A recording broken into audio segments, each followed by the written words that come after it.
What's crack-a-lackin'? Welcome in to My Mind is a Weapon Fantasy Football Show. Welcome into episode 211, everybody. I am your host, Sleez. Today we are going to be going over the best part here right now, the top 30 Dynasty running back rankings. But before we dive into it, guys, you have to pay attention to this right here. If you want to dominate your fantasy football leagues over your friends for the rest of time, we have launched our Patreon Discord, which is now available. And guys, it covers every single thing you need to know. Every single option is there available, from Discord access, live chat, trade talk, Dynasty Rankings, my Redraft Top 200, Pick'em Locks, DFS Plays on Big Draft Energy side, one-on-one trade talk, best ball strategies, in-depth team by team. If you need a roster review or you need me to draft with you as well, all of this stuff is available now. It is in the link below in the video, or is also in the comment section as well. And before we dive into it, guys, as always, whether you're listening on Spotify, YouTube, Apple, whatever it is, dropping the likes, dropping the emojis, all the follows, all the subscriptions, greatly appreciated, guys. I cannot thank you enough. I am here to help you dominate your fantasy football leagues. And let's get it popping. Let's dive into these Dynasty 2025 running back rankings.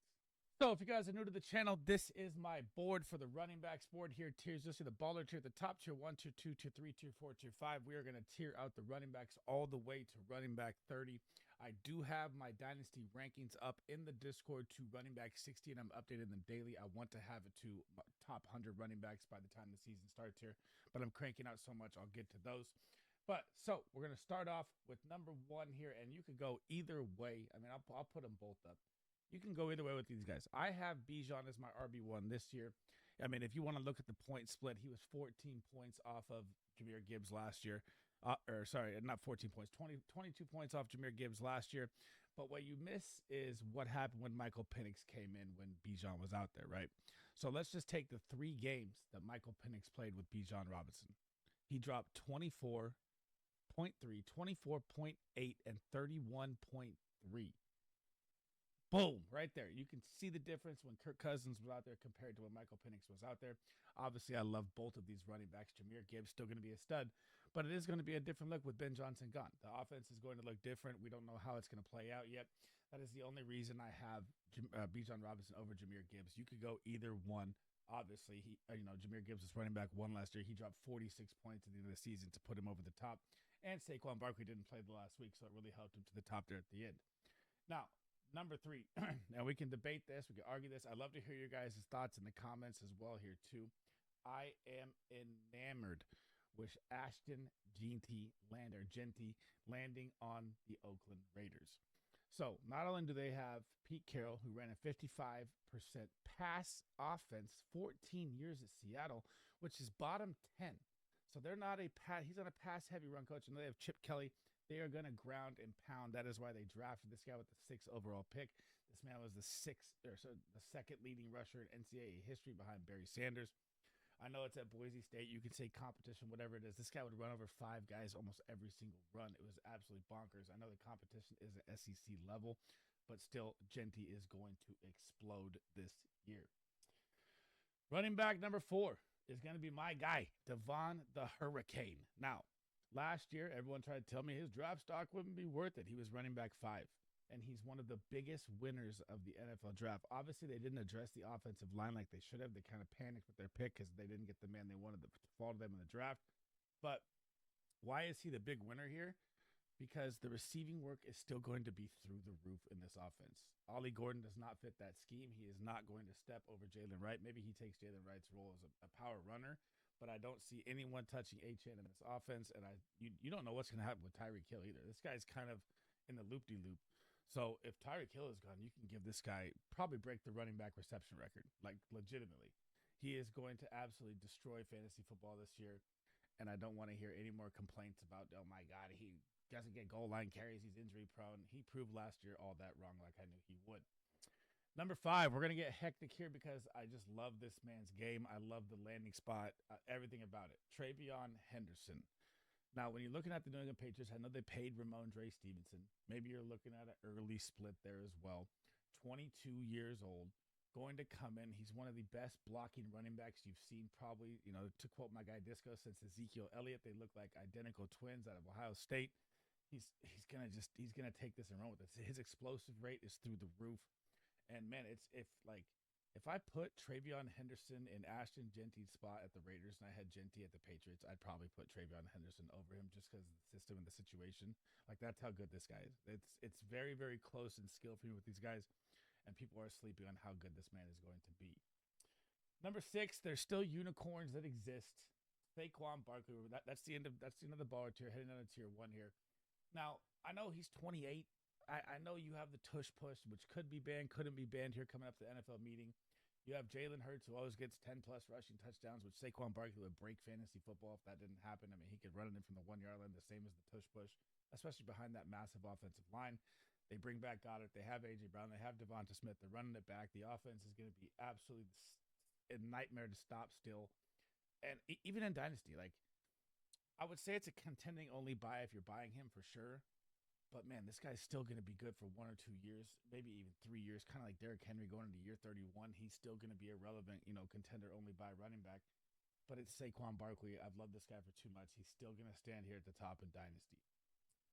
Number 7 is going to be Bucky Irving, the man that surprised everyone last year, me included. I did not have him exploding the way he did. But that was in a Liam Cohen system. It's going to be a different look now. He's on his way headed to Jacksonville. He's going to have Travis Hunter, who, by the way, played all wide receiver today at rookie minicamp, just to throw that out there for you guys. Told you. But when I'm looking at Bucky here, you're still going to have Rachaad White, but I don't think it's going to be as much as a split as people think. I think it'll be 65-35, 60-40.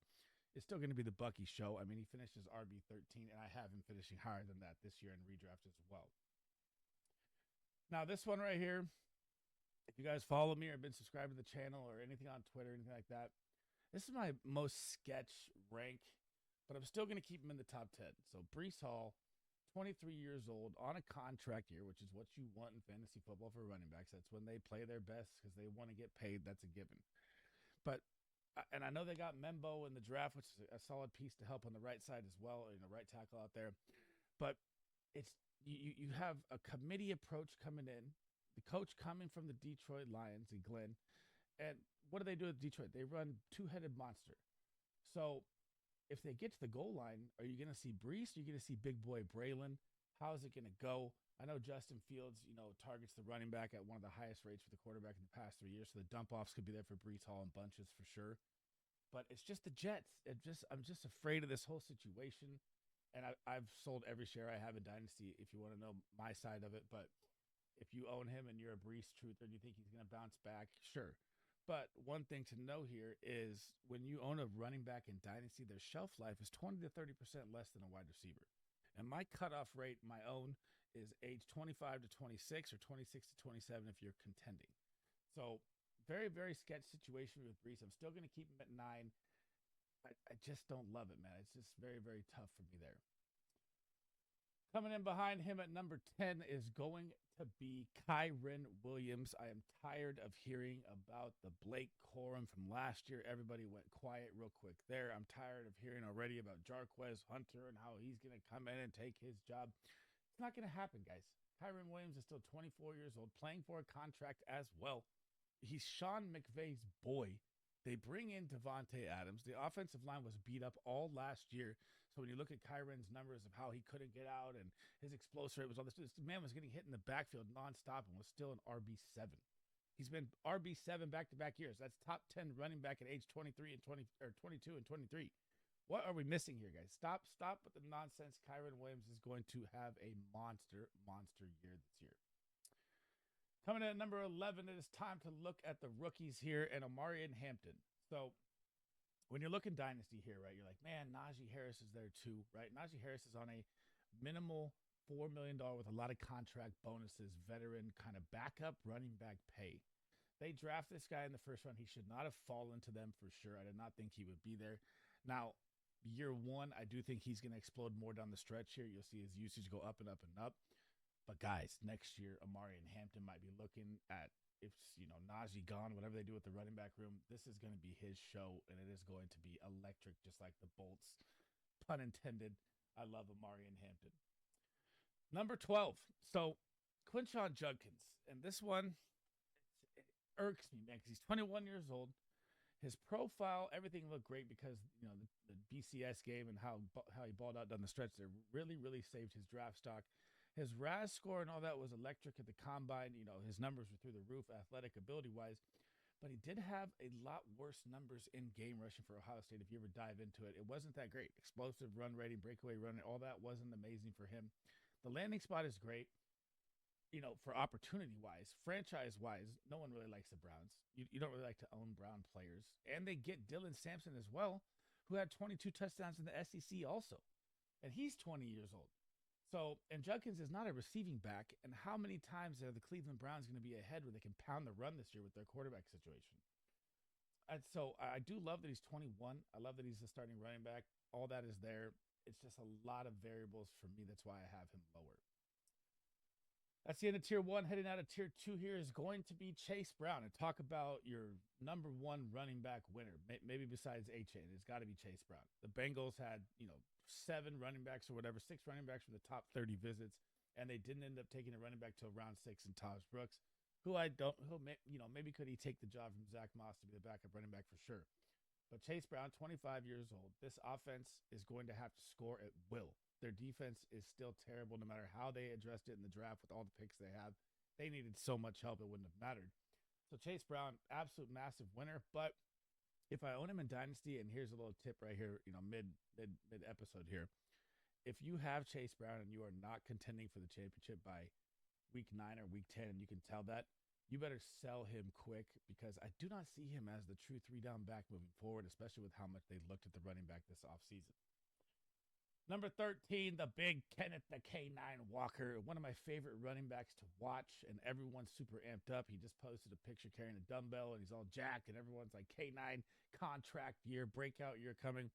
I like all of that. What I don't like here is they have the worst offensive line by a mile, guys. Sam Darnold's going to be seeing ghosts. I don't think he's going to play all 17 or the whole season. K9, how many holes are there going to be? This guy can break tackles at will. But still, it's going to be a muddy, murky waters. I mean, it's like a make or break here, too. You got Zach Charbonnet. They bring in Damian Martinez. Do they try and trade him before the contract? All these are things you have to think about in Dynasty. I still love him. Obviously, he's in the top 15 for me, but it's just one of those murky water plays for me. And same with the guy after him here. Moving on here. James Cook, man. This is... So he's coming in at 14, and... didn't get his contract extension. Bills have Ray Davis behind them, but they didn't really address the running back in the draft, so it kind of shows you that they have faith in those two, which you like to see. But you got Josh Allen, who's always going to vulture stuff. He's on a contract year. It's kind of like a K9 situation. Are the Bills going to keep him? Do they want to move him before, to try and save paying him because Ray Davis can do the same things, kind of like a Charbonnet situation. So these are two, if you're Dynasty running backs for me right here at 13 and 14, that if you own and you're not contending for the championship, this is how you stay a step ahead, is by moving these pieces to acquire more assets for the future, because I don't know how it's going to go from here. It's very, very hard to predict. I do want K9 to get a contract. He's one of my favorite running backs, but again, it's very sketchy for both these guys. Number 15, the update just dropped. Christian McCaffrey is going to get the rock fed to him at will. 49ers just said that today. Now, he is 28. He is coming off, Achilles tendonitis in both legs. George Kittle had the same thing. He came back fine the year after, obviously. But, running back shelf life, that's one of the main things here. He's still going to crack my top 15 because this man is a deadly weapon. And if you are contending for a championship, this is a piece you should be getting. And if you are holding him right now and you're not contending, you should wait till mid-season when the numbers are immaculate, then you sell him. But he's probably going to be my redraft running back 3, guys. He's just too good when he's healthy. So he's still going to crack my top 15. He is on the older side, but he's still Christian McCaffrey. Number 16, the best landing spot for my guy from Iowa, Caleb Johnson. I love this so much. The Najee replacement is here. I called this. If you guys have been following anything I did, I said that this is where Caleb Johnson is going to land. He's going to match the yellow and black from Iowa with the Steelers. One of my absolute hits in the draft. And could it be better? I mean, Najee had 299 touches last year. Jaylen Warren is not a 3-down back. I've been saying this forever. Any truther that thinks he is, it's very, very, yeah, he's not the guy. So all the goal line work's going to be his. All the ground and pound's going to be his. And he's 21 years old. It's just how much Jalen Warner we're going to see in the Arthur Smith system. So if this was like, oh my God, Caleb Johnson was on the Raiders, right? Boom, skyrocket, instant. It's Arthur Smith. I don't know how it's going to go with him. You don't know how much Jalen Warren you're going to see. You don't know what's going to happen with him. It's an absolute nightmare with that guy. But I love the landing spot. And man, next year, if Jalen Warren's on a contract here next year, Caleb is going to the moon. Coming up behind him at number 17 here is going to be Derrick Henry. And I know, 31 years old. This is your unicorn, man. He was RB4 last year at 30 years old. He dropped 336 fantasy points. Then what do? Rashad Bateman looks a little better. Zay Flowers still breaking out. Great receiver as well. Not breaking out. He's already kind of broken out. Bring in DeAndre Hopkins, the vet. Still have Mark Andrews back healthier this year than he was last year. Isaiah Likely. The goal line opportunities are going to be massive. Whatever the touchdown over-under is on the season, take it already. But it is a contending-only buy, right? If you're contending, you definitely want to keep Derrick Henry. If you're not contending, you should be selling him by mid-season. At least, try to get like a 1.12, 2.2, something like that. Now, this one's interesting. I'm going to spend a little bit of time here on RJ Harvey. So the Broncos, and they're going to have a massive offensive line. They're going to have a great defense. Bo Nix outperforms anything that I thought that he would do last year. Pretty much everyone. I did not think no one said he'd be that good. So they add a little Pat Bryant in the draft. I don't like that trade up for him. But with RJ Harvey, and we're talking dynasty here, right? So he's probably going to be around your 1.12, maybe your 110 to 112 range, or 110 to 2.2 range, whatever the needs of the teams are in your draft always changes, where the draft pick's going to go. But like when we're talking about shelf life here, right? And I think he's going to explode this year. RJ Harvey is going to have a big year. He's going to be a top 15 running back as a rookie. I'm already booked that in. But he's going to be 25 next year. And you're on a 4-year contract. When you're looking at Dynasty down the road, is this guy even going to be a second-year contract player? 28 is pretty much the NFL cutoff for running backs. My Dynasty cutoff is 26, 27. So that's like a 2 to 3 year shelf life for this guy. So, yeah, is he, a good purchase and a play this year for your team? Yeah, but you got to think down the road in Dynasty here. And, 27 years old in 2-3 years here, do you want to own a 27-year-old running back? So if I'm an RJ, and I have RJ Harvey in one league out of my 10 dynasties I'm in, I'm already thinking, even contending or not, this is the tricky part with him, because contending, he's still going to help you there, right? But contending or not, I'm still looking to sell this guy at the peak. It's too old of a rookie for me at running back. I love the landing spot. I love Sean Payton's system. It's going to be very nice. All of that. I like to stay younger at running back. I like, as I get my opportunity to sell him high, I sell him high when I can. And I want to stay at the younger age. Coming in behind him is going to be Chuba Hubbard, Mr. Consistent, 25 years old. Off-season still was great for him. Rico Dowdle's not going to test him. Trevor Etienne Jr. is not going to test him. Jonathan Brooks is on IR again with 2 torn ACLs. His career is probably done. Dynasty, no, I don't want to own him at all. Now, Dave Canales gets Bryce Young to break out a little bit. Their defense is still going to be horrid. Chuba's a great pass-catching back as well. He's one of the best, mid-round tier value draft picks you can get that just goes underrated year after year after year with this guy. And he was a top 15 running back. He was RB14 last year with 241 points, and he missed the last 2 games. So if you take his average, let's throw 30 points on top of that because the average is 15, he'd have been in the top 10 running backs. I absolutely don't understand the Chuba disrespect that happens. I'm still going to keep him at RB19. Coming in behind him, old man Joe Mixon. So another guy that had a great offseason behind him, right? Did the Texans address the offensive line that they should have? Not really, but they gave weapons galore to C.J. Stroud, which is going to open up the run game in massive ways for Joe Mixon. And the only pieces behind him were Damian Pierce and Woody Marks, who's also another older running back like R.J. Harvey at USC. So, does Mixon have an injury scare possibility? Yes, but he's Mr. Consistent always. I think if you're like a contending team, you have to be buying Mixon for a 1.12, 2.2 because the numbers are going to be astronomical again. And you can say C.J. Stroud had his slump year. Dude, everything went wrong for the Texans last year. Injury-wise, Nico Collins, offensive line, Tank Dell. Over and over and over. And Joe Mixon missed 3 games last year and was still a top 17 running back. So if you would have taken his average, kind of like Chuba Hubbard, he would have been up in the top 10 of running backs last year without injury. So I still love Joe Mixon as a contending only buy. But if I'm not contending, I'm definitely selling for sure because of his age. Same thing with the man behind him, Alvin Kamara, coming in at number 21 here, 29 years old. He'll be turning 30. It doesn't matter. His pass catching ability is through the roof. He was a top 10 running back last year at RB9, and he missed 3 games. He would have been a legit top 5 running back last year. His PPR ability through the pass catching is ridiculous.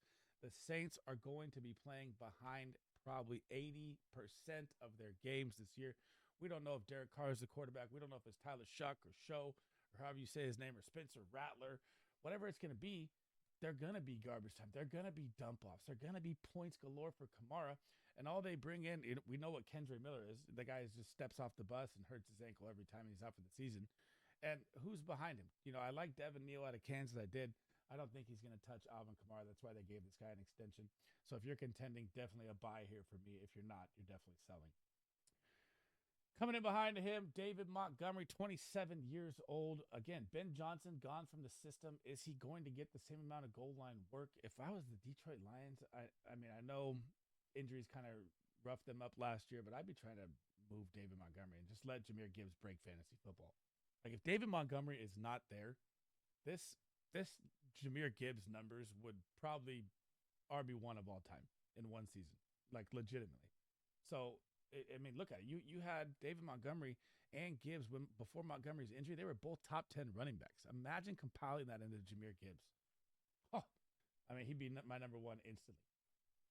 Moving on behind him, a massive, massive winner for now, and it looks like Nick Chubb, the update dropped also today, that he won't be joining. The Bears will not be targeting him. So maybe they're going to stick with Roschon Johnson as their goal line back. DeAndre Swift never gets the goal line work. Don't get that twisted. His entire career, he never has, right? No matter what team he's played for. 26 years old, still a good value. But this is kind of a one-year run, right? Because the Bears are going to address this at some point, either in free agency or next year in the draft or next year in free agency, whatever falls here. And he's still a top 20 running back. So you're still going to get a bolstered offensive line. Luther Burden, Colston Loveland added to go along with DJ Moore and Romo Dunze and Cole Kmet. You could say split 12 personnel, is how you want to look at that. He's going to have a good year, guys. The Bears, everything is wheels up for the Bears. So it's like a one-year buy, though. I don't want to own him next year. This is a one-year DeAndre Swift stint for me with him. He's still going to come in at 23 just because of the opportunity this year, but I don't like it moving forward. Number 24 and number 25 we're going to do together here. And, man, Cam Scatabo, guys, if you have not seen the camp updates today from just day 1 of camp, this man is coming.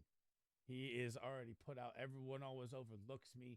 I'm ready to prove everyone wrong. The hype is all there today. Tyrone Tracy's days are numbered. But I do think you're going to get, to quote my boy George here, a little thunder and lightning here. So that'll be how the start of the season goes. You'll get, maybe Cam and the big short yard carries down or goal line carries, and then you get a little lightning with, Tyrone Tracy. And Tracy looked good last year, but he has fumbling issues, guys, big time. So I think the days are numbered for Tracy. If you own him, I try to get out now. If you're trying to acquire Scatabo, do it now before it's too late. Coming in behind him is going to be Tony Pollard. Now, if we're talking redraft here, I love Tony Pollard this year, what the Titans have done, adding massive, massive pieces to the offensive line. You got Cam Ward. You finally got a quarterback under center. You bring in a Tyler Lockett, veteran presence in the wide receiver room. You draft a bunch of rookies. We don't know how it's going to play out with DK or Elikiah Manor. So it's going to be a Calvin Ridley show for sure, the wide receiver side. But this is a great offensive line, guys. Tony Pollard is going to have a big year. But this is Dynasty we're talking about. He's 28 years old. He'll be turning 29. That's the cutoff for owning players. But if you're contending, it's a very, very good buy for sure. But I would probably want to have Tyjae Spears behind it as well as my cuff because, again, he's older and the injury risk becomes higher and higher and higher. Speaking of older, James Conner. 29 years old, turning 30. This man is just a machine. He was a top 11 running back last year, missing the last 2 games of the season, and he was 2 points off of being top 10. So unless he gets hurt, which he always misses 2 to 4 games a year, you'll probably see a little Trey Benson here. If he doesn't, he's going to do it again. He's going to be another top 15 running back. The offensive line is better, more improved. Kyler Murray, another year under him off the ACL. Marvin Harrison's going to have a better year. Trey McBride is my tight end 1. They're going to be hard to stop. So I really, really like James Conner if I'm contending. But again, it's Dynasty. He's older. That's why he's ranked lower here. Now, this one, we're moving down. This is tier 5. So Brian Robinson Jr. This is DeAndre Swift 2.0 right here. So he was a big winner of the draft, although the Commanders brought in a ton of running backs and talked about how they want a 3-down back and they're going to look to acquire a running back. They didn't do that. So Brian Robinson ended up being a major draft winner, but he's 26 years old. He's been shot. You know, he came back. You could use that or not use that if you wanted to. But this is exactly when I say DeAndre Swift 2.0 here.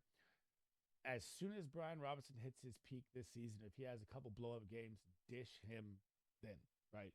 Because it's like DeAndre Swift. They're not going to be the starting running backs, in my opinion, next year for these teams. And these are things you have to know looking ahead in Dynasty. So those are my two guys, Brian Robinson, DeAndre Swift. If they pop 3 games, 2 games in a row, dish them because it's not going to last to next year. Coming in at number 28, Isaiah Pacheco, another big winner here, but we don't really know how much of a winner, right? His injury was catastrophic. And if you look at the injury that Jalen Waddle had, which is the same thing 2 years before, next year after, he still hasn't been the same. And he doesn't run like a freight train like Isaiah Pacheco. So what do? They re-sign Kareem Hunt. They bring in Elijah Mitchell, who's also always hurt. And they draft Brashard Smith. So this is going to be a very, very weird-looking running back room for me. I'm willing to take the shot for cheap on Isaiah Pacheco, like 2.5, 2.6, something like that if I wanted to buy him. Yeah, I don't know if he pops, you definitely sell for sure. But he's like that guy with that grit, that tough, that heart. It's tough because I'd like Isaiah Pacheco as the human, but I don't know how it's going to play out fantasy football-wise here. It's going to be really, really tough because that injury is really, really bad. And number 30, here comes the sleeper of them all, baby. You're not going to see Travis Etienne. You're not going to see Tank Bigsby here. You're going to see Pacho. And why is that? Because a couple days ago, I think it was 2 days ago, you saw Liam Cohen, the Jags front office, dropped it. They've not been impressed with Travis Etienne. The new coaching regime they brought in, this is not their players they picked. Pacho is the player they selected. That is why you are going to see him be more involved than people think. And when you're looking at it, so, Tank Bigsby is younger. Travis Etienne is on a contract year. Same as Kenneth Walker, same as James Cook. And when I say that these guys could be dealt before the deadline, this is something you have to think about here. Like, you couldn't see the Cowboys going out and acquiring Etienne or Walker or James Cook or something in the season. These things could happen. So, I don't like the Etienne situation or Tank Bigsby situation. I'm going to go with Liam Cohen and the coach and the guys they brought in because that's what they're going to use. And if you want an example of it, it would be like Colston Loveland at the Bears. With Cole Kmet there, they had other needs. Don't worry. Ben Johnson went and got his guy. Luther Burden, they had Romo Dunze. They had DJ Moore. Don't worry. Liam Cohen went and got his guy. Ben Johnson went and got his guy. Travis Hunter for the Jags. Liam Cohen went and got his guy. Like, you have to know these things in Dynasty, and Pacho is going to be skyrocketing up my boards, and the hype is going to be more and more and more as the season draws closer. Trust me on this. Go get this guy for cheap now if you can.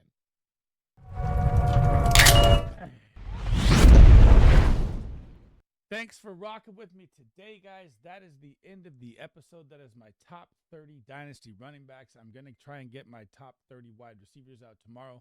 Tight ends, I don't know if we're going to go to top 30, but I do have my top 50 rankings out for every single position. Always make sure you check out the Patreon, the link down below. If you want to destroy your league mates for years, that is what we are here for. We cover everything from, Dynasty to redraft to even best ball. We have a bunch of stuff coming out there as well, guys. Make sure you check that out. And before we head out, guys, as always, all the support's greatly appreciated. I cannot thank you guys enough. We'll be live tonight, 4 p.m. on my boy Big Draft Energy show. My shows will start May 14th as soon as the NFL schedule drops. Then I'm going to start doing some best ball drafts. We'll start doing some shows. I have a bunch of different people coming on. It's going to be an exciting year. And thank you guys again from the bottom of my heart for all the support, man. All the love you guys show me is exactly why I do this. And I'm always here to help you guys with anything. If you have any questions, comments, anything you want to drop down below, it does not have to pertain to this video. I'm here to help you guys with anything. Drop them in there. And I'll catch you guys in the next one, man. Sleez Bomb out.